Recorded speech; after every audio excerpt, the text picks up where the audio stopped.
It's so cold. Hwayeon shivered. Gakushu chuckled and dipped his hand down to grab Hwayeon's. That is what the winter season brings. Hwayeon glared at the ice. Yeah, keep talking that trash. She rubbed her palms together, though her gloves prevented most of the warmth from attaching to her hands. Come on. Gakushu pulled Hwayeon forward and carefully brought her onto the ice. Steady, be careful. Hwayeon was going to kill Gakushu. That's what she was planning in her head anyway. If I break a limb, you have to visit me every day until I get better. Hwayeon gripped Gakushu's shoulders. His hands held her waist so as to steady her. That's completely fine. I'll even stay the night if allowed to. We can sleep in the living room. As much as she was scared, Gakushu wanted to laugh. He found the whole thing hilarious. How had she never been ice skating before? How was she the smartest kid in her grade and couldn't skate on ice? Look, even Miss Haim is here. Come on, you can do this. Gakushu nodded to both of their favorite teacher. She looked a bit different without her glasses on. She wore them atop her head, her hair falling loosely around her neck. Gakushu smiled and looked back down at Hwayeon. Let's get your blades cold before we actually do break bones. Okay. Hwayeon moved her grip from Gakushu's arms to the wall on the side. You have to get them cold first, because if you don't, then the heat pools between the blades and the ice will make you slip.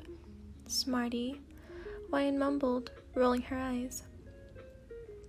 Gakushu smiled and smacked Hwayeon playfully on the arm, then skated off slightly. Hwayeon gripped the wall harder, gasped, and looked up. You! Gakushu's chuckle sounded even from the length he'd skated. Gakushu skated a bit of distance. He bumped into Miss Haim, and she kindly smiled, nodded, and passed him. He stopped himself on the side of the wall, turning and leaning back on it, purposely grinning at Hwayeon. Hwayeon went back and forth, glaring, moving forward and glaring again. Once she finally caught up to Gakushu, she smacked him. He let her, and honestly didn't mind. He found her temper adorable, which probably pissed her off even more, but he couldn't help himself. The only thing that could top her temper was her smile, if something could top her temper. After they got home that day, they immediately went to their balcony to talk. Hwayeon was planning to explain to her parents why he hadn't gone to their house Sunday. She was also trying to figure out how to explain their situation. Gakushu understood her troubles and gave her the time. So a few days later, when she finally spilled the beans, her parents almost gave her a heart attack. Gakushu smiled just thinking about the conversation they'd had right after she walked upstairs. They knew, she shouted into the phone.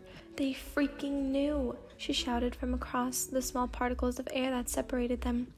They knew, she mumbled with a smile, that he would forever keep in his memory. They knew, she nodded again and repeated herself for the 4th time that day. They knew. He'd held Hwayeon's hand with more confidence than had ever been in his bloodstream, and felt different somehow. Not like all the other times he'd held her hand at school. They weren't putting on a show. They weren't saving face or keeping up a facade. They were happy. They were real, cold and bitter. Real. And that's what mattered. They still got looks. They'd probably always get looks, he supposed. But he didn't mind. He bathed in them every day before he'd met Hwayeon. What was the difference now? He was in love, he knew, was the only thing that had changed. And maybe his mood had improved as well. But that didn't mean anything huge was happening. At least not yet.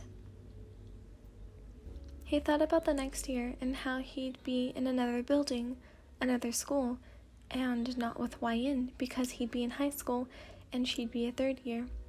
That was when he made the decision to stay at Kunigagaoga. He didn't know if any of the other big 5 would stay, but then again, they wouldn't be in middle school anymore. It was time for them to grow up, and he knew that.